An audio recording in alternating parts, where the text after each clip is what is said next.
Start please. बाकी लोग अपना माइक ऑफ कर लें मेरी तरह। Okay sir.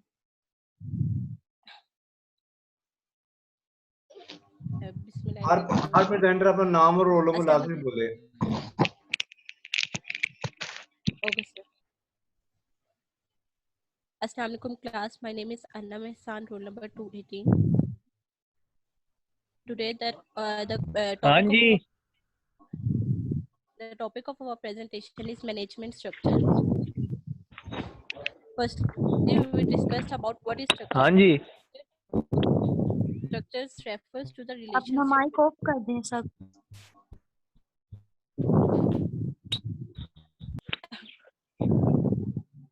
Structures refers to the relations between the components of an organized whole. किसी भी सिस्टम में या किसी भी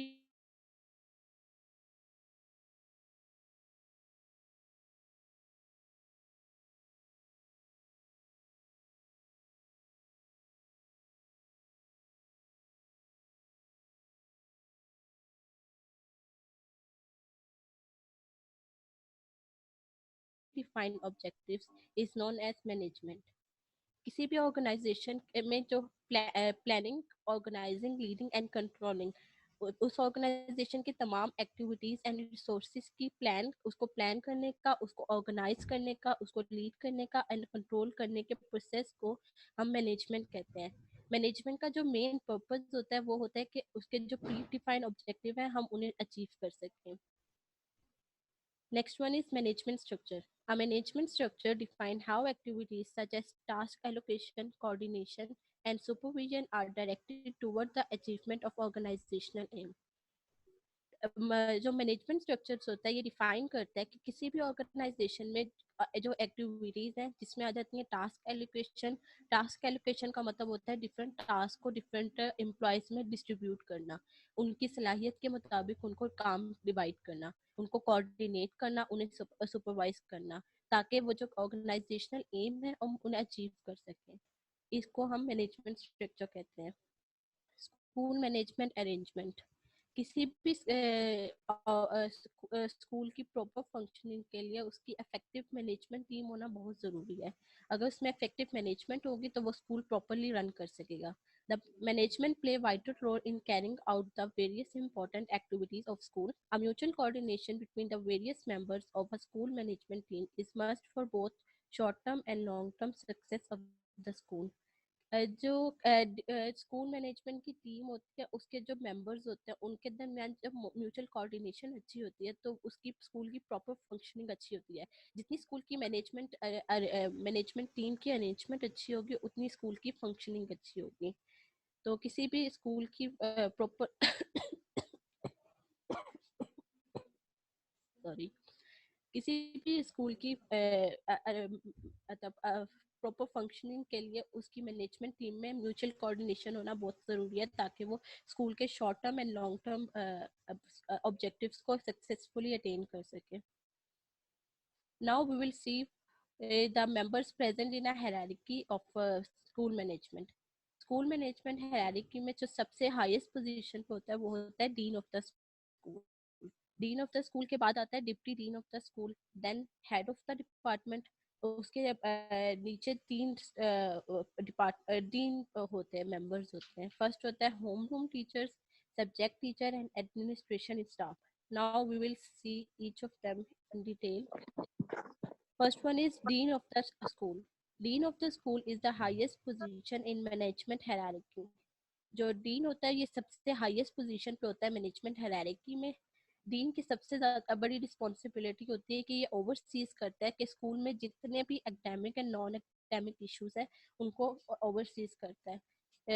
ये इसमें जो डीन की रिस्पॉन्सिबिलिटी होती है कि जो स्कूल में जितने भी एकेडमिक या नॉन एकेडमिक इश्यूज आ रहे हैं उनको ये सॉल्व करता है।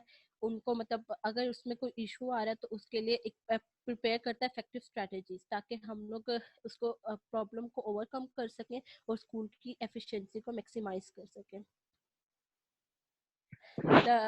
The dean oversees all the academic and non-academic issues in the school, prepare effective strategies in order to solve the issues and to maximize the efficiency of the school.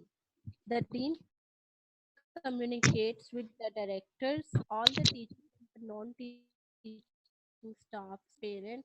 जब dean होता है इसकी responsibility होती है कि ये communicate करे director से, तमाम teaching and non teaching staff से और पेरेंट्स से। ये इन सब से कम्युनिकेट इसलिए करता है, इनका पर्पस ये होता है to ensure that the student get quality education. ये इंश्योर करने के लिए कि जो स्टूडेंट्स हैं वो क्वालिटी एजुकेशन गेन कर सकें। collect and evaluate the academic and behavior report of the student from their respective teacher।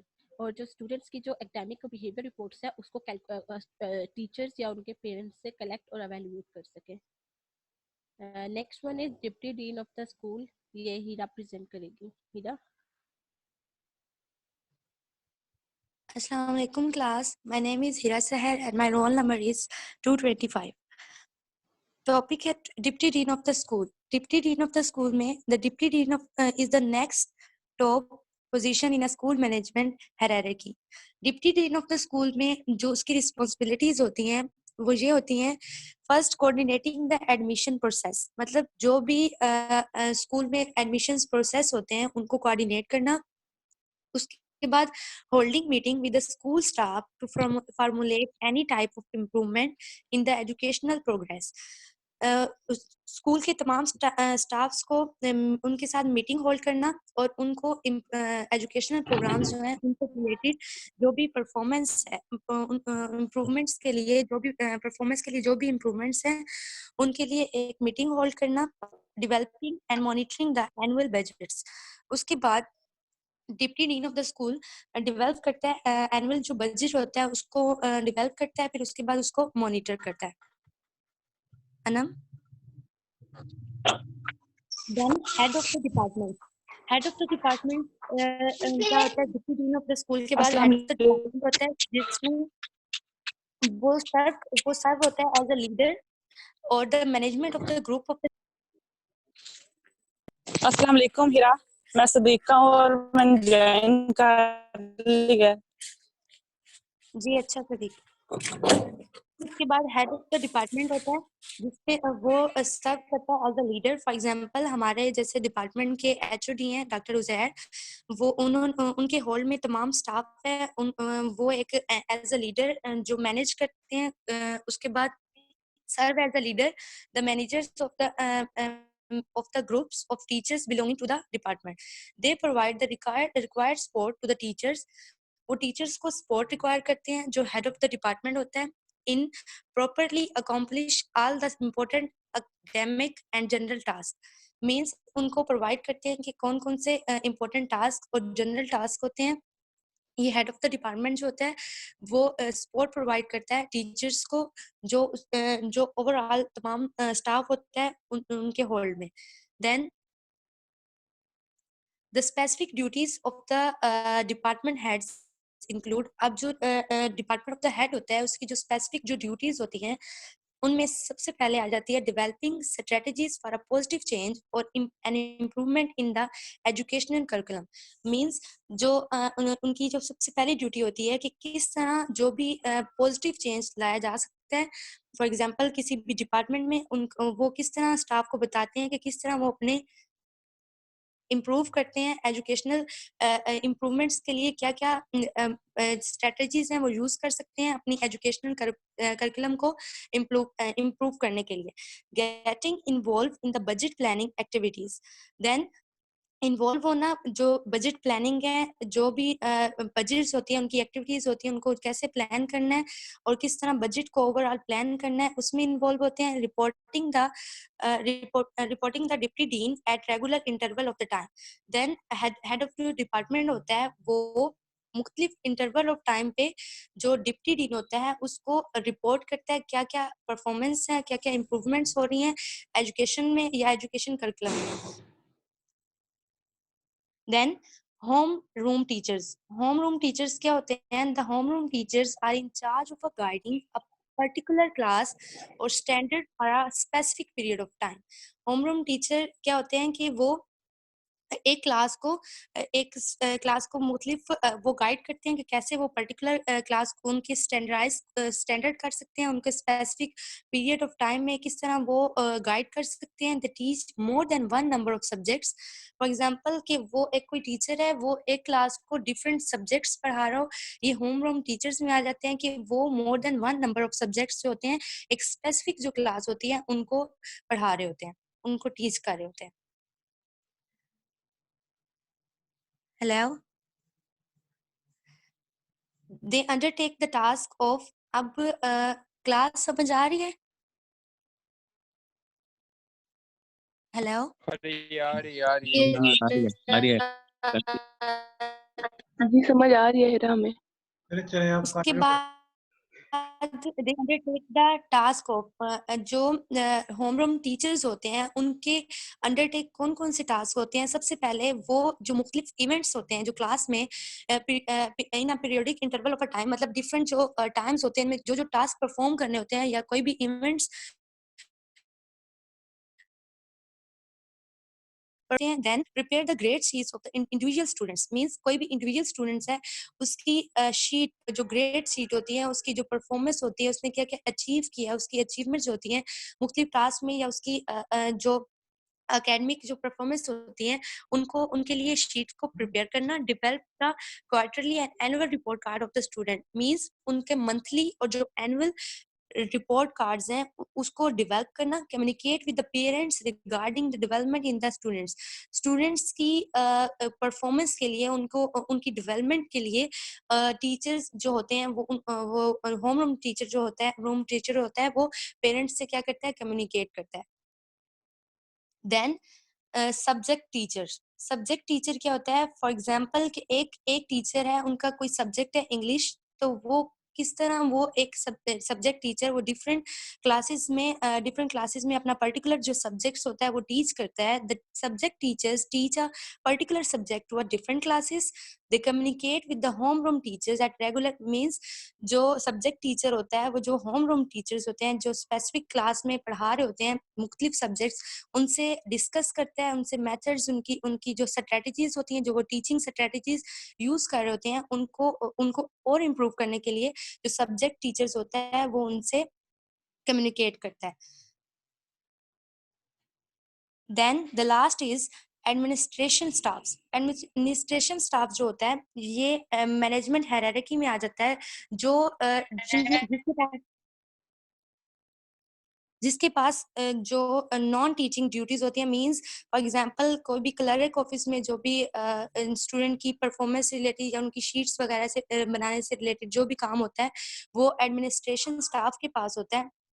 इनके पास नॉन टीचिंग ड्यूटीज जो स्कूल होती हैं वो इनके पास होती हैं, एडमिनिस्ट्रेशन स्टाफ के पास।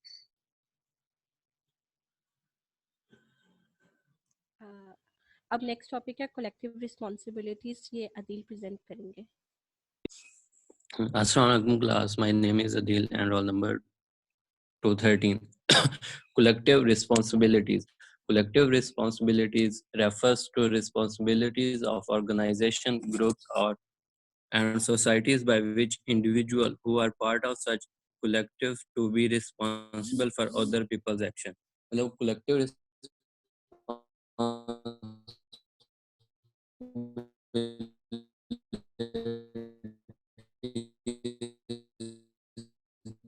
जो होती है ऑर्गेनाइजेशन का है वो अदर पीपल के एक्शन और ऑकरेंस का रिस्पॉन्सिबल होता है। मतलब कि अगर कोई मतलब कि कोई भी उस ऑर्गेनाइजेशन का पार्ट है तो वो कोई काम कर रहा है तो उसका असर उन तमाम लोगों पे होगा जो उस ऑर्गेनाइजेशन का हिस्सा है। ठीक है क्लास, हम नेक्स्ट स्लाइड करना। ठीक है हाँ जी। दिल भाई, ठीक। इसके बाद आता है senior leadership team. The senior leadership team is responsible to the governing body for the leadership and management of the school. मतलब कि जो सीनियर लीडरशिप टीम होती है वो तमाम स्कूल की मैनेजमेंट की गवर्निंग बॉडी होती है और तमाम स्कूल की मैनेजमेंट को गवर्निंग करती है। Senior leadership team are required to have throughout understanding of the day-to-day administration of the school and an appreciation of all statement of school. मतलब कि जो सीनियर लीडरशिप टीम के जितने भी मेंबर्स होते हैं उनके लिए ज़रूरी होता है कि वो अंडरस्टैंड करे स्कूल के डे टू डे एडमिनिस्ट्रेशन की, मतलब कि स्कूल पे जो डेली बेसिस पे एक्टिविटीज़ हो रही होती हैं उनको वो अंडरस्टैंड होनी चाहिए, उनके बारे में उनको पता होना चाहिए और अंडरस्टैंडिंग होनी चाहिए. This ensure that the members of senior leadership team are expected to be cooperative and to support one another in fulfilling their functions.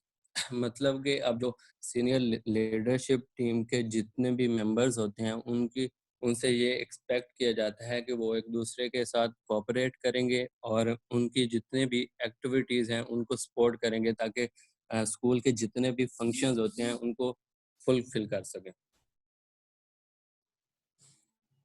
Role of members of the senior leadership team. अब इसमें आता है कि जो senior leadership team के members हैं उनकी duties क्या हैं और वो कौन कौन से काम सर अंजाम देते हैं. Ensure maintenance of high standards and a commitment to raising attainment for all learners. जो इनकी पहली रिस्पॉन्सिबिलिटी होती है कि तमाम लर्नर्स को, मतलब कि जो हमारे एजुकेशनल स्टैंडर्ड्स होते हैं उनको हाई रखे और जो मतलब कि एजुकेशनल क्वालिटीज़ हैं वो तमाम मेंबर्स तक पहुंच सके. Supports the values and beliefs of the school. इसके बाद आता है कि वो जो मतलब कि स्कूल की जो वैल्यूज़ होती हैं और जो स्कूल के बिलीव्स होते हैं, मतलब स्कूल के जो ऑब्जेक्टिव्स होते हैं उनको सपोर्ट करें और उनको encourage the development of the school. और इनके लिए मतलब कि इनको देखना चाहिए कि स्कूल में एक स्पेसिफिक इंटरवल के बाद कौन कौन सी डेवलपमेंट आनी चाहिए, उनके बारे में इनको ख्याल रखना होता है. इनकरेज अप्रिशिएट इनोवेशंस, मतलब कि अब appropriate अप्रोप्रिएट इन्वेंशन, मतलब कि जैसे जैसे इन्वेंशंस होती हैं, मतलब डिफरेंट स्कूल में टेक्नोलॉजीज़ का इस्तेमाल करना होता है, तो इनको मतलब कि उनको डेवलपमेंट करना चाहिए स्कूल में और उनको एप्लीकेबल करना चाहिए. Ensure the smooth running of the school. और इनके ज़िम्मे ये काम होता है कि स्कूल के जितने भी फंक्शंस होते हैं उनको स्मूथली रन करे और उसमें अपना हिस्सा पार्ट करे. Evaluate the school effectiveness. और जो स्कूल की इफेक्टिवनेस होती है उनको इनकरेज करे. Develop the capacity of professional colleagues, मतलब कि जितने भी स्कूल में काम कर रहे होते हैं, टीचिंग और नॉन टीचिंग स्टाफ, उनकी कैपेसिटी को डेवलप करे. Show commitment to the well being and development of all learners. मतलब कि जो सीनियर लीडरशिप टीम के मेंबर्स होते हैं उनको अपनी कमिटमेंट शो करनी चाहिए कि वो लर्नर की डेवलपमेंट में अपना हिस्सा डाल सकें. नेक्स्ट मिशाल तारिक. हेलो विशाल. मिशाल. मिशाल. अन्नम वो पूछ रही थी कि माइक कहाँ से म्यूट करना है, लगता है उसका म्यूट पे लगा हुआ है तो उसको समझ नहीं आ रही. उसको म्यूट कर दे.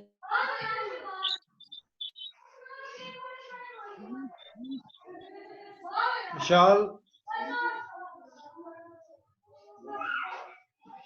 माइक मैंने कर दिया है. विशाल आपको बात बेटा आ रही है? Yes sir. चलिए शुरू करें अपनी प्रेजेंटेशन. अस्सलाम वालेकुम class. My name is Vishal. My roll number is 211.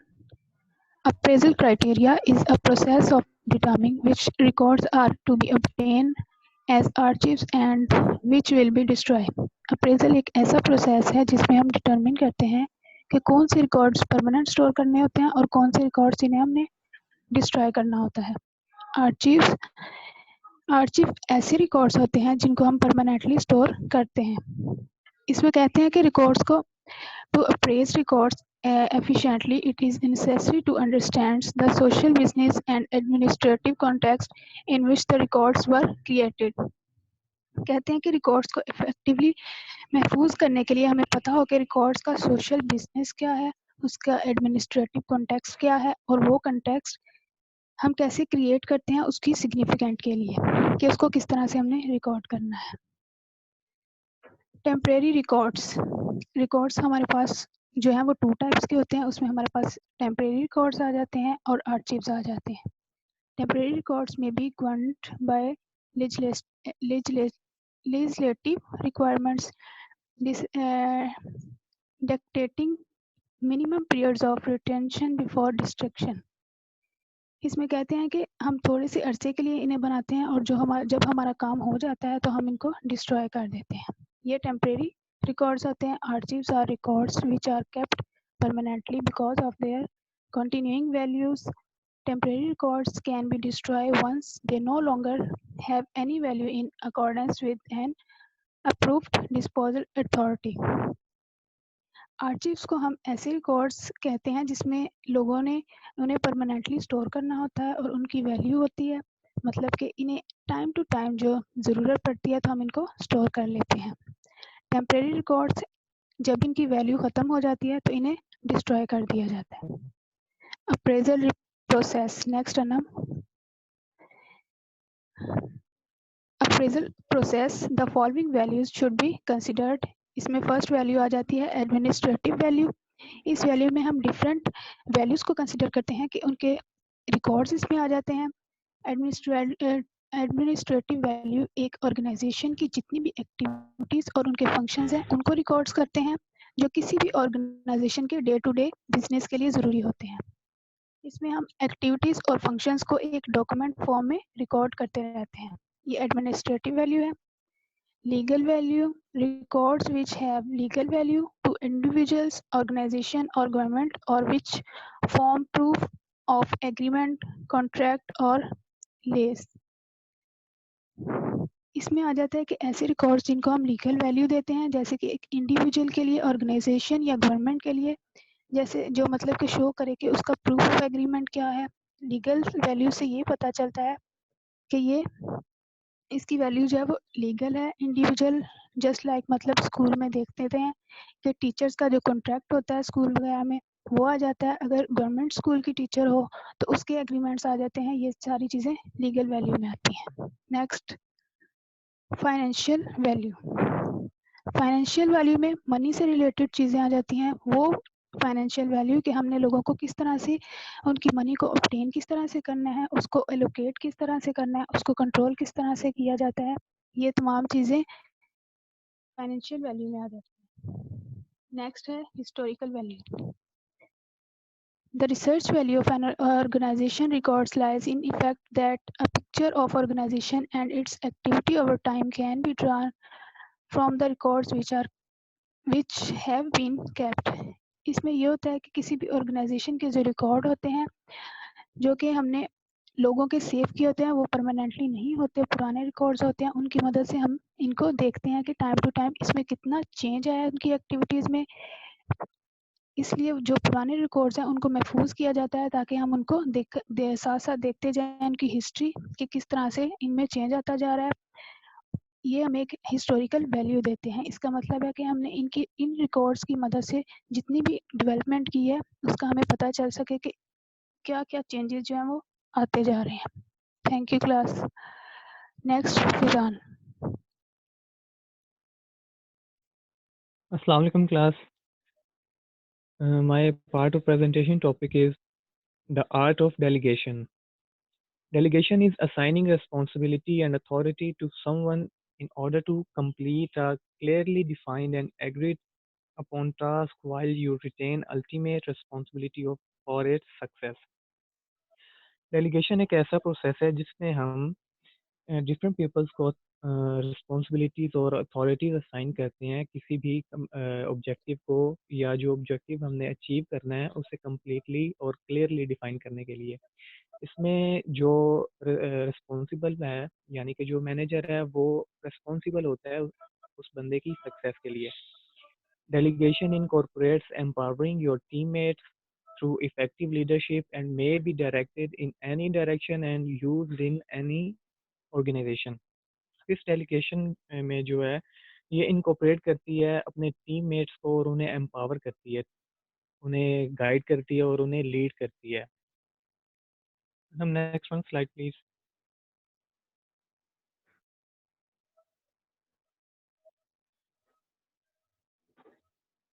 Importance of delegation.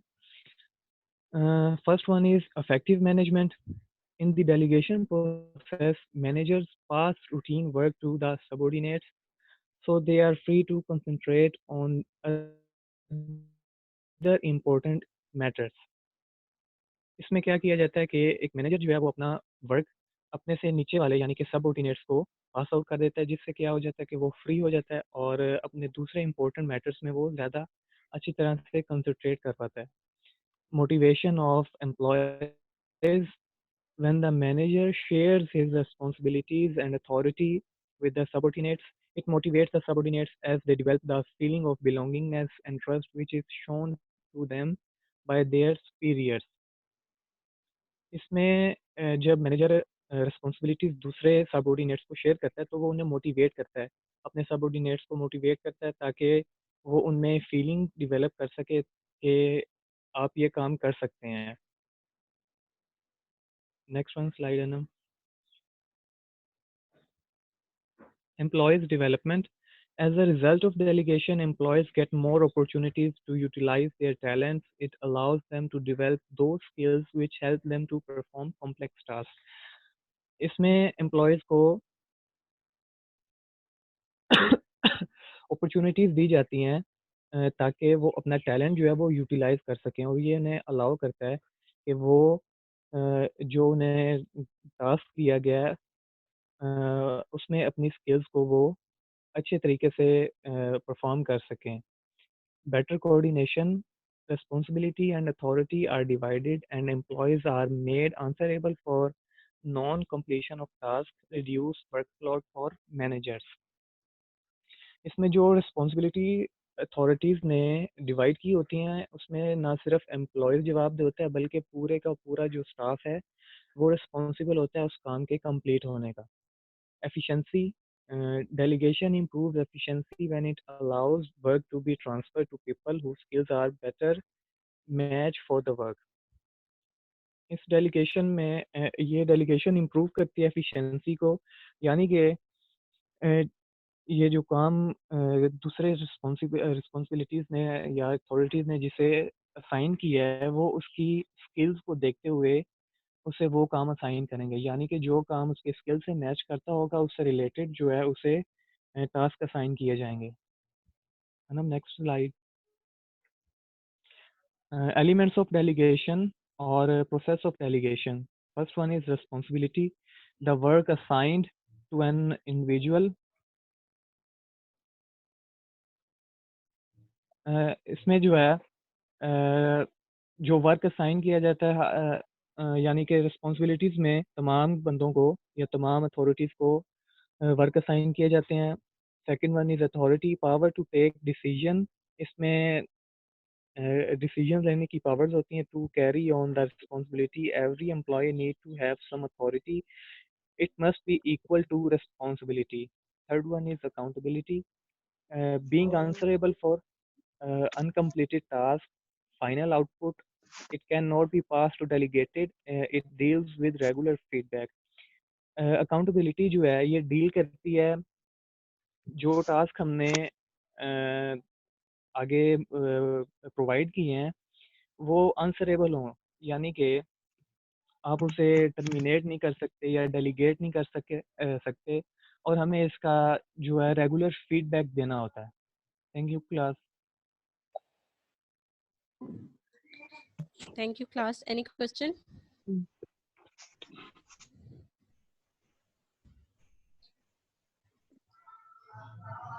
Ji class में क्वेश्चन बेटा आपकी तरफ से। क्लास में क्वेश्चन वगैरह है? अनम